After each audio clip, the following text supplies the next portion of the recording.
Em nome do Pai, do Filho e do Espírito Santo. Amém. Se vê o sexto e o nono junto porque são semelhantes. Não são iguais porque senão haveriam dois mandamentos iguais. Deus é inteligente, mas são aspectos da mesma virtude da virgindade e castidade legislado por Deus, que são a mesma matéria. Sexto mandamento, questão 423. Que nos proíbe o sexto mandamento, não pecar contra a castidade?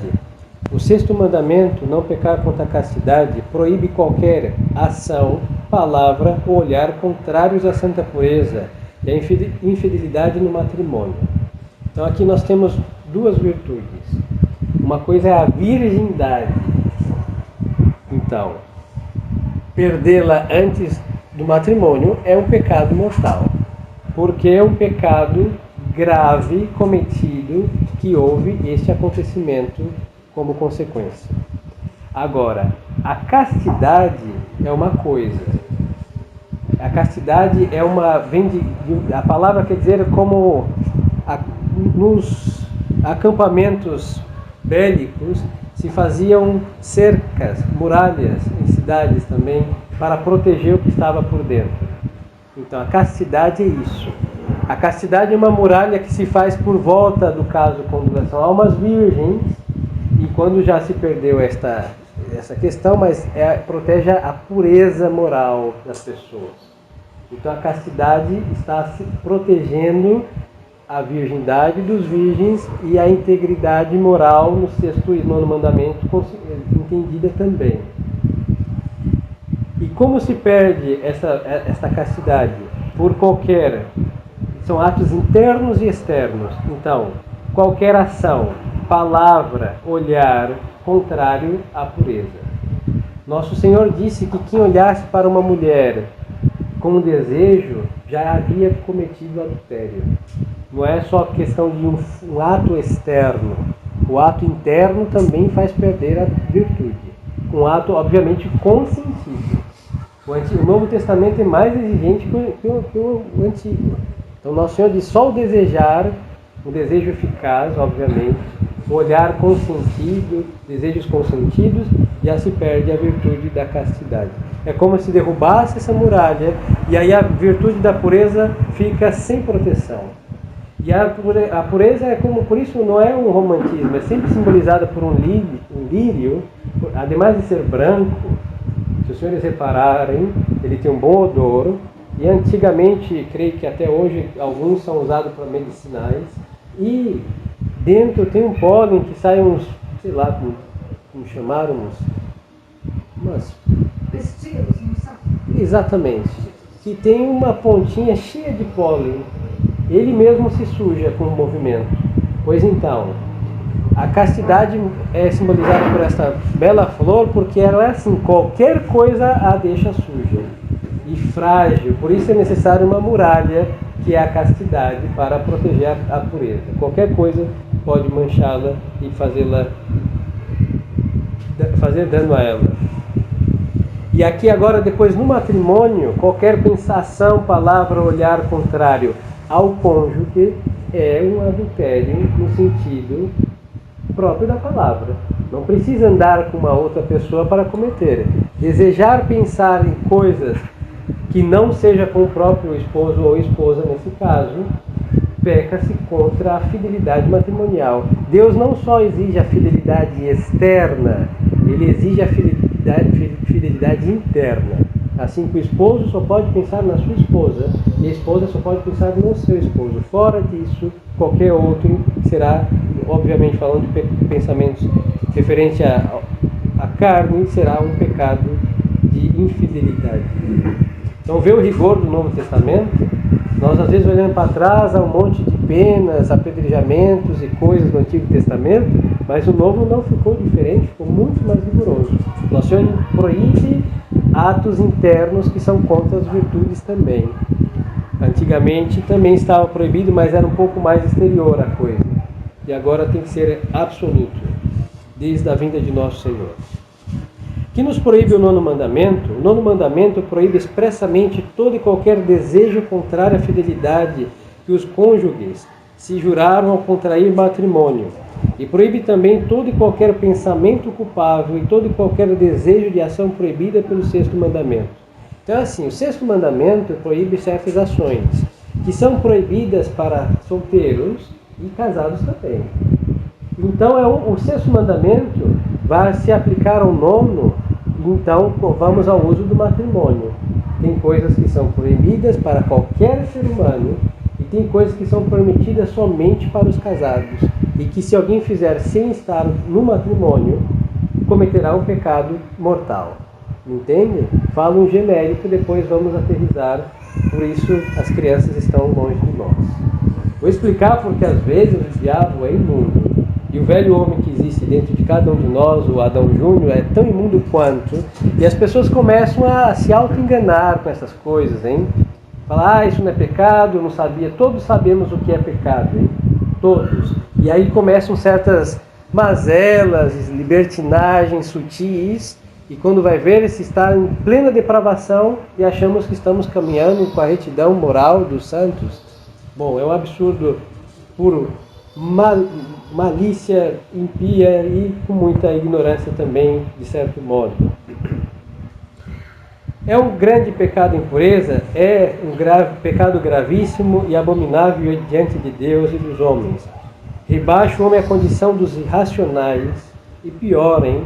Porque os animais irracionais, eles têm um chamado cio, que são épocas de procriação e fora dela algumas fêmeas não permitem.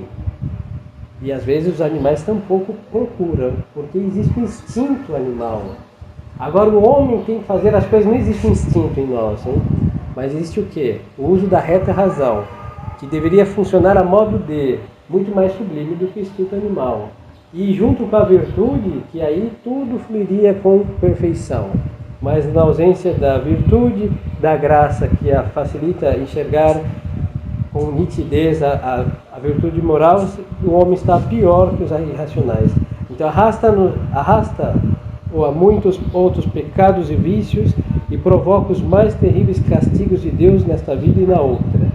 Uma das coisas que o pecado da impureza, seja qual for o pecado, mas em matéria de impureza causa, é embotar os intelectos. E hoje nós vemos, hein?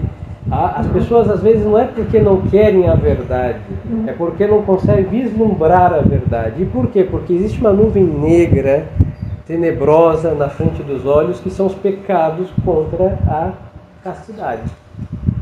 Não é saber e tirar boas notas, isso daí qualquer memória faz com maestria. Mas amar a verdade, estar a serviço dela, precisa dessa limpeza intelectual. E ela é causada por quem? Pela castidade. Então hoje nós vemos e repercute, vamos ser claros, uma coisa é a virtude moral, outra coisa são as virtudes teologais. Mas só que a falta de moralidade também vai repercutir na prática da religião, porque a religião tem obrigações morais também. Mas quem perde a castidade não quer dizer que vai perder a fé. São coisas diferentes. Mas o depravado vai fazer o quê? Vai pouco a pouco desacreditar as virtudes teologais para poder ter a sua depravação aprovada por um Deus que ele acaba fabricando na sua cabeça. Repercute, hein? Nas teologais. Mas quem perde a virtude moral comete um pecado mortal. Quem peca contra as virtudes teologais comete um pecado mortal. E se é contra a fé, perde a fé também. É outra coisa, é uma apostasia. Então, muito desses pecados também vão deixar as almas entorpecidas. Então, a religião vai ser quase algo tóxico na alma do impuro. Eu falo do impuro depravado que serve ao pecado da carne. Fragilidades todos os mortais debaixo desse céu têm, salvo nosso Senhor e sua Mãe Santíssima. Todos os outros tiveram.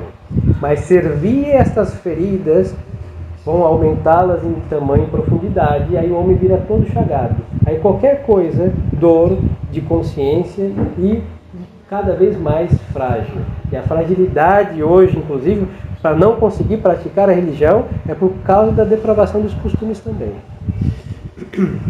São pecados todos os pensamentos que nos vêm ao espírito contra a pureza, Os pensamentos que nos vêm ao espírito contra a pureza não são em si mesmos pecados, mas antes tentações e incentivos ao pecado. Nós havíamos visto que as tentações são insinuações da carne, ou do mundo, ou do demônio, para nos levar ao pecado, mas mostra um ponto fraco nosso.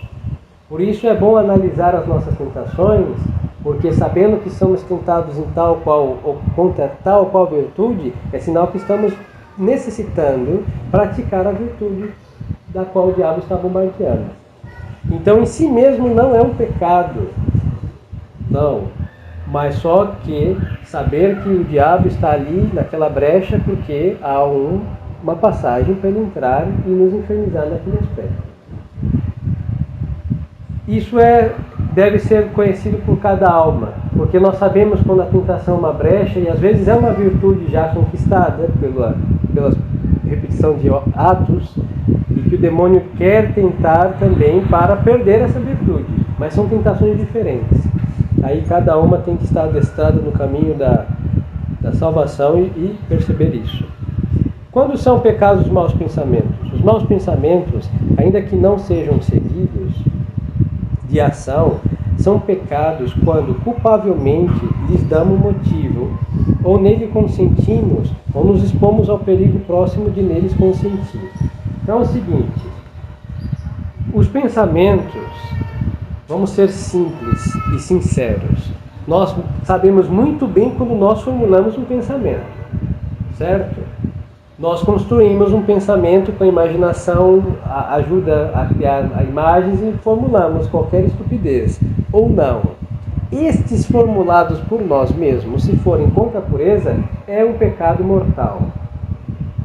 Nós não podemos, ninguém pode pensar torpezas, formulando-a com seu próprio juízo qualquer estupidez, contra a virtude da castidade. Não podemos. Por quê? Porque não é sensato ficar pensando nessas coisas. Não é. Isso mostra que é uma escravidão da carne. Porque o que nós muito pensamos, muito desejamos. E se alguém vive com esses pensamentos contínuos, é porque é escravo da carne. E nós não podemos ser escravos dela. Agora, muito mais quando pensamos estupidezes, torpezas, imoralidades, nós formulamos esses pensamentos. Serão sempre pecado mortal. Mas, padre, eu só pensei. Pois é. Pecou mortalmente. Um pensamento formulado com próprio juízo e total liberalidade da pessoa mostra a sua malícia solta. Então não tem como escusar de pecado. Agora temos depois, que aí é a imaginação, invasões, que são pensamentos que nos assaltam. Esses não são pecados se nós resistirmos a eles. Agora, se nós não resistimos e vemos, olha que sugestão interessante, damos aí a consentimento, naufragamos também. Os senhores me entendem? Uma coisa são os formulados por nós, pecados sem desculpa. Outra coisa é ser assaltado pela fragilidade, às vezes ouvir alguma coisa que nos fez lembrar tal coisa do passado, até aí se resistirmos, não houve pecado. Mas se da tentação, uma pequena resistência, da pequena resistência vamos cedendo pecado. Em matéria de sexto mandamento e nono mandamento é um pecado grave. E agora depois tem isso já é quase um bipolarismo espiritual. Uns começam a pensar as estupidezes, aí vem a voz da piedade falando, não seja estúpido. Aí corta. Aí vem o velho e o diabo, o velho homem, não, mas não é pecado, pensa mais um pouquinho. Aí fica naquele, pensa um pouquinho, corta. Corta e depois pensa um pouquinho. Bom, isso também é ademais de uma estupidez, mostra que a alma quer o pecado. Porque quando nós estamos decididos por uma decisão eficaz, nós cortamos o mal pela raiz. É porque a Sagrada Escritura diz que quem ama o perigo nele perecerá. E quem está zanzando ao borde do abismo é porque quer cair nele. Então se eu estou ali pensando no limite, é tal coisa, estou olhar assaltado pela beleza de uma pessoa, e se eu olhar para trás, claro, não tem uma força maléfica que gira o nosso pescoço. Não, isso foi feito pelo próprio movimento nosso, que temos o total controle dele. Pecado. porque eu amei o perigo, vi o perigo passar, bombardeado às vezes por uma pessoa mal vestida, mas aí eu fui consentindo que me ofereceu aquela modéstia, peca, se contra, porque tem que estar ao meu controle o meu olhar ou o meu olhar. Não estou dizendo para andarem com a cabeça no chão, hein? Não. Mas uma coisa é ser assaltado por e Deus tenha piedade de nós, e outra coisa é absorver a sensualidade que a imodéstia está oferecendo. Aí sempre haverá pecado, e depois não é que Deus nos abandona. Quem se joga do abismo quer se estraçalhar. É a lei da gravidade. Caiu e vai se estraçalhar, caindo no pecado mortal. Deus protege agora os pensamentos dos assaltos da carne, ou do demônio, ou do velho homem ainda não morto, que não demos morte a ele. Quando nós resistimos e a tentação se faz mais forte, e resistimos com a graça de Deus mais forte, aí vamos o quê? Exercitando a castidade. E Deus, nosso Senhor, protege esses que estão combatendo. Agora, aqueles que andam na beira do abismo, do precipício, não que Deus não os proteja, eles não querem ser protegidos por Deus, porque querem o quê? Cair no abismo que oferece o pecado contra o 6º e 9º mandamento.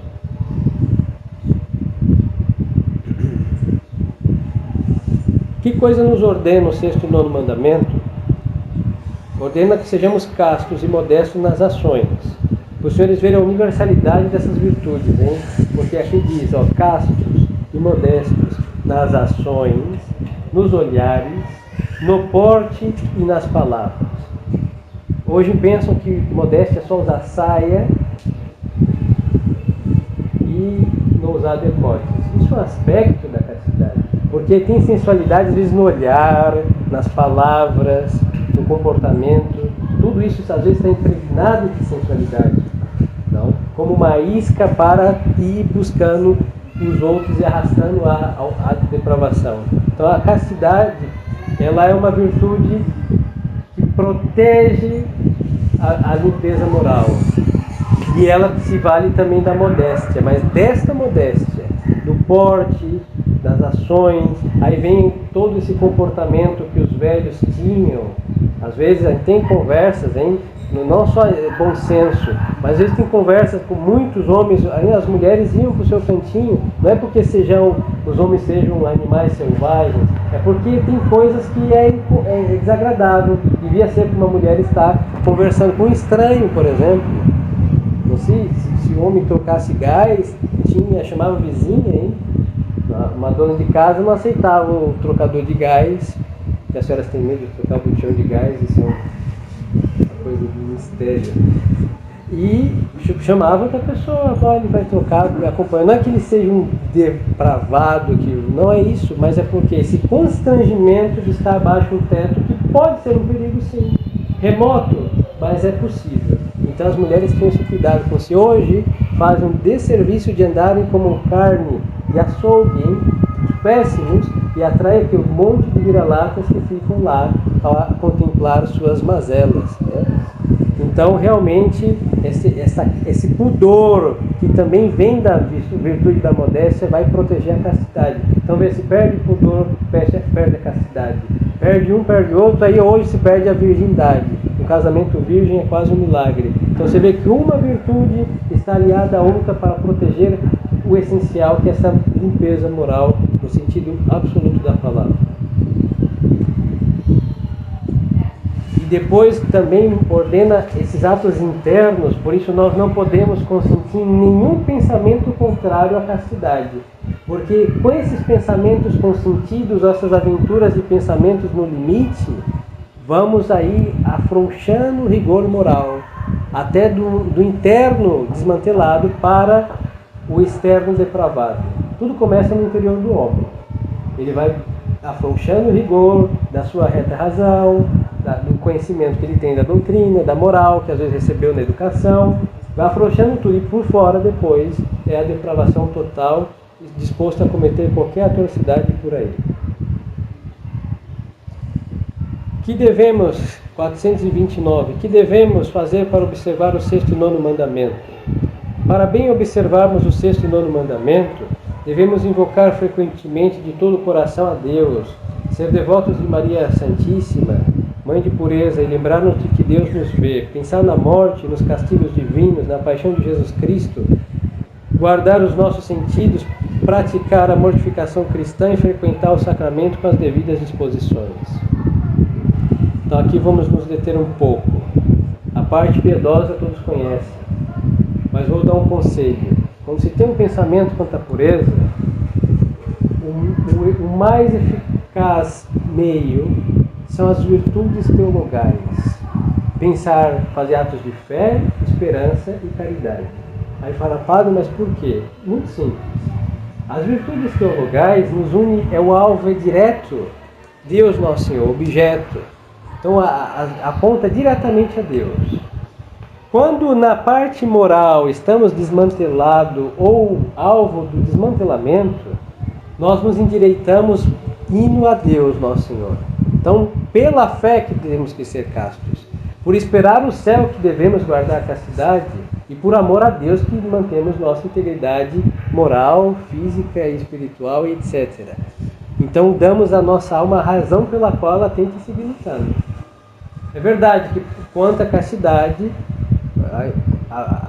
o vício da impureza, a luxúria, a virtude contrária é a castidade. Mas se sendo tentado na castidade, o ideal é apontar para o fim do qual nós devemos ser castos, que é Deus, com atos de fé, esperança e castidade. Caridade e castidade também. Aí depois invocar a Santíssima Virgem, o anjo da guarda, tudo que nos ensinaram no nosso catecismo. Isso é muito oportuno, mas não é suficiente, porque às vezes o ato de piedade não é feito com temor de Deus. Não é porque Nossa Senhora não ajuda, ajuda muitíssimo, mas é o famoso caso que creio que Santo Afonso conta nas Glórias de Maria. Havia um homem que se rezava com muita devoção a Ave Maristela, e tem um momento que diz, mostra ser nossa mãe. Aí a Santíssima Virgem lhe apareceu e falou, mostra ser meu filho. Aí verá, não, que sou sua mãe. Então às vezes o ato de piedade é assim, pensamos que é uma bruxaria, né? Eu peguei e beijei a medalha da Imaculada Conceição e segue lá navegando sem rumo na internet. Não, não é assim que funciona. Não é um passo de mágica que vai ficar cego quando aparecer uma coisa estúpida. Não. Nós vamos achar o que nós procuramos. E se nós beijamos a imagem, às vezes foi só anestesiar a nossa consciência por 2 minutinhos. Agora, um ato de fé sincero, de esperança e caridade, endireita a alma para Deus e vai tirá-la destas ilusões, desse desejo iníquo de buscar as coisas erradas, depravadas. Que devemos evitar para conservar-nos castos? Para nos conservar castos, devemos evitar a ociosidade. São Jerônimo diz que a ociosidade é a mãe da luxúria. E é verdade, hein? Isso serve para educar principalmente os meninos.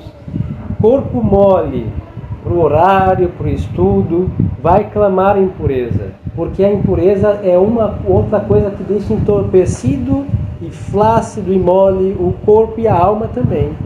E o impuro precisa do tempo, da solidão, afastar-se dos outros para cometer as suas mazelas, porque ainda existe um mínimo de vergonha. Então, o ócio, estar assim ao Deus dará, esperando o seio mundo terminar em barranco, é realmente um estado perfeito para perder a virtude da castidade. E depois o ocioso gosta o prazer da falta de compromisso, e a carne produz esse falso prazer descompromissado. Aí começam todos esses relacionamentos sem fim, que não querem o matrimônio, porque é só prazer por prazer, aventura por aventura, sem o mínimo de responsabilidade.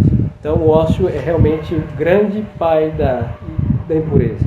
Maus companheiros, isso é outro que destrói qualquer um. Se baixasse São Luís de Gonzaga do paraíso e andasse com maus companheiros, se fora possível, ele deixaria de ser São Luís de Gonzaga. Nós sabemos o poder de uma amizade. Não é questão, eu sou convicto. Não, primeiro que na religião poucos são convictos. Depois nós temos que colocar o constrangimento de sermos católicos. Hoje quem não peca contra a castidade é chamado lá fora de um trouxa, um idiota. um que não sabe aproveitar a vida, e vamos ouvindo isso e vemos que poucos pensam como nós. Essas crianças começam com os palavrões, depois sabem o que isso quer dizer, ao que aquelas enunciações são, que normalmente são impuras, depois começam a mostrar alguma coisa, outrora revista, hoje qualquer celular com qualquer estupidez, e aí vamos, porque dentro do homem existe esse ímpeto, não foi transformado em ímpeto sexual, mas não é isso, era para procriar. Então Deus colocou no sexo masculino essa força para manter o gênero humano. O diabo sequestrou essa força e colocou para buscar a carne em si mesmo. Isso está em toda criança, em todo mortal. Então se deprava este princípio, já fica mal endireitado por um bom tempo, até Deus intervir com sua graça, se a alma assim deixar. E quem é o dispositivo? Ou um dos dispositivos malignos? Maus companheiros. As más companhias são muito eficazes para a ruína das crianças. Sempre é assim. Más leituras. Aqui tem que ter cuidado com coisas românticas. O romantismo beira o erótico, e essas músicas também, esse sertanejo de traição, de estupidezes, de amores perdidos, música de homens que tem algumas pontas na cabeça apocalípticas. Pois isso não se canta, hein? Isso é uma estupidez. E isso vai causando também, só de pensar em tudo, nesses acontecimentos que se ouvem, são reais. Sim, mas por que precisamos ficar pensando em todos os fatos reais que existem na face da Terra? Não é prudente. Então isso também vai envenenando. E hoje, por influência de um estado vizinho, o funk maligno, isso é um masco de imundície, hein? E mesmo que as pessoas não gostem, graças a Deus ainda isso é possível, mas ouvimos estupidezes sensuais, carne, a putrefação, e isso entra na alma, não é só no nosso ouvido. Então cuidado com o que estão ouvindo em casa. Olhar para figuras indecentes. O catecismo fala de figuras indecentes, não é só o imoral explícito. Certas obras de arte, infelizmente, artistas tão bem adestrados fizeram o desserviço de fazer imundícies, principalmente no Renascimento. A época do Renascimento, que ressurge o que? O paganismo e o sensualismo pagão também. Bom, crianças não devem ver essas coisas, nós também. Se diz que é o amor à arte, mas no fundo essa é uma desculpa da indecência. Chamarão de arte, de cultura, é saliência nua e cruel. Espetáculos licenciosos. Outrora nos teatros. Hoje um teatro segue imundo, mas é a televisão. Novela de criança não existe. É tudo amorzinho proibido, traições. É o que fazem para os adultos, fizeram a versão mirim. Um monte de Exus mirins e Pombagira mirins aí. Tudo imoralidade, vícios, paixões, tudo mazela. Não ofereçam isso às crianças. E adultos tampouco. Não pensem que é porque tem escapulário que vão assistir essas estupidezes, porque nós deixamos os auxílios de Deus de lado e o pecado estará solto para fazer o seu serviço, que é arruinar as nossas pobres e precárias virtudes. Então não se expor a quem é meio romântico, não fique lendo essas estupidezes, não vão assistir as novelas e desperdiçar suas lágrimas com dramas, que é uma estupidez sempre. E depois manter o quê? Esta mortificação desses gostos, inclusive às vezes cinema sempre, em realidade, e certos teatros também, mesmo que sejam obras clássicas que vão fazer lá, tendo sensualidade, seja quem for, não deve estar, porque isso arruina os olhos. Santo Afonso de Ligório, que é o grande pai da teologia moral, ele uma vez foi ao teatro, ele era advogado ainda, se não falhar a memória assim. Ele tinha muita miopia, e os óculos daquele então, os nossos já são grossos, imagina aquele então. Então, como foi uma questão que ele tinha que, ele fez o que? Ele tirou os óculos dele. Bom, eu já vejo sombras. Ele tinha muito mais do que todos nós. 3 fundos de garrafas de 5 litros talvez eram seus óculos. Então não viu nada. Nada. Pois e por quê? Amor à castidade. E ele se dedicou a aprimorar a teologia moral, por isso é o doutor da teologia moral, e ele, velho, quase centenário, sofria tentações horríveis contra a pureza. O diabo não deixou esse homem em paz, não sucumbiu em nenhuma, mas imagine no leito de morte, uma doença bem constrangedora que ele teve, mas sendo tentado por inimigo. Imagine isso, que ele nunca tirava o óculos para estar no teatro, que hoje seria uma peça infantil para nós, hein? Nosso nível moral está desequilibrado. Depois, o homem virtuoso, sempre virtuoso, e o diabo que se esmerou muito mais para fazê-lo perder essa virtude, o que não fará com os que não têm essa virtude? Um estrago maior com menos esforço.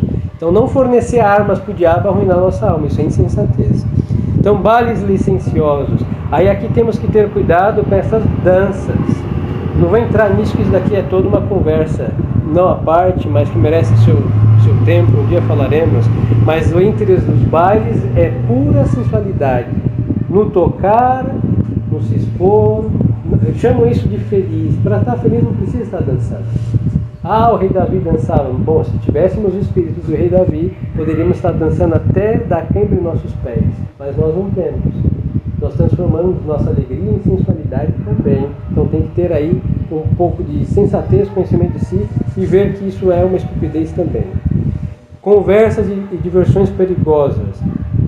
Conversas aqui, aclaro também estas piadas. O humor no nosso país é sujo.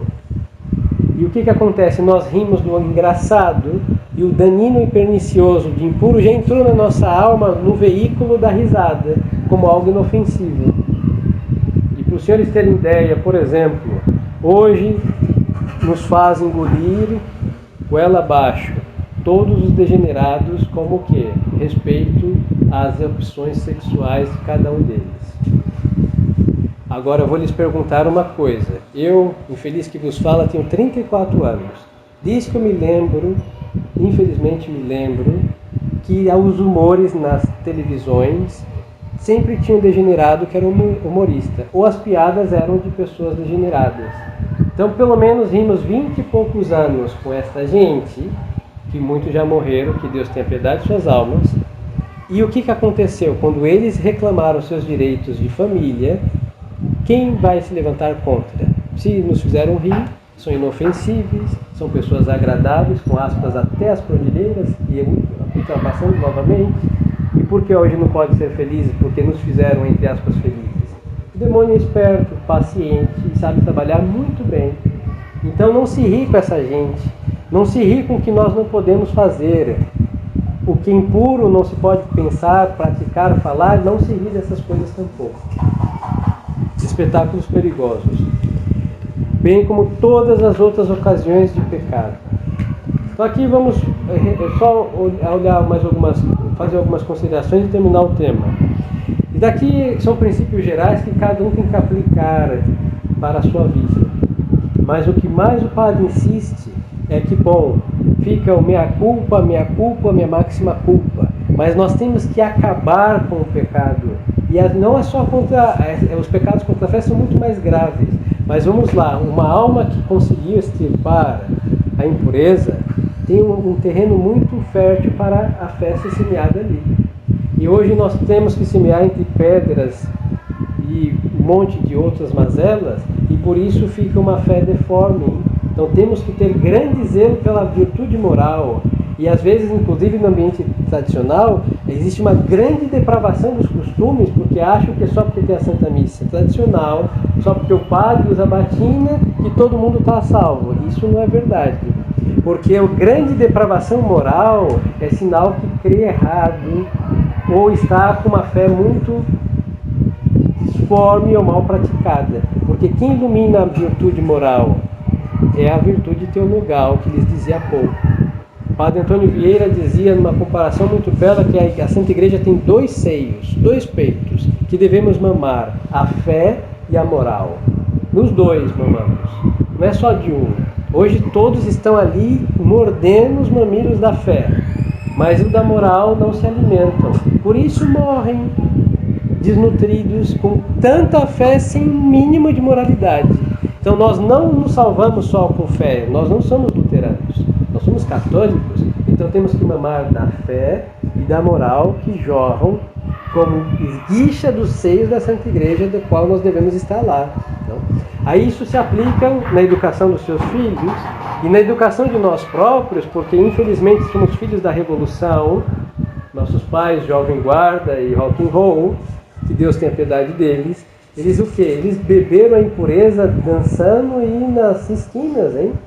E nós somos filhos da Revolução, por isso nós temos que, com a graça de Deus, estar convictos, rezar para que Deus tenha piedade dos nossos e romper com o que eles nos transmitiram e pegar aquilo que eles romperam, que é a moralidade dos nossos velhos, e aplicarem.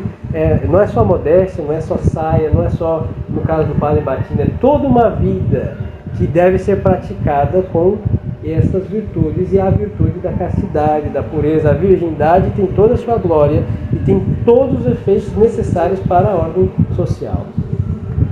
Agora, para concluir, é a questão da santificação dos seus leitos, porque hoje em dia dizem, nosso amigo do som, momento de propaganda do catecismo. 1192, WhatsApp 17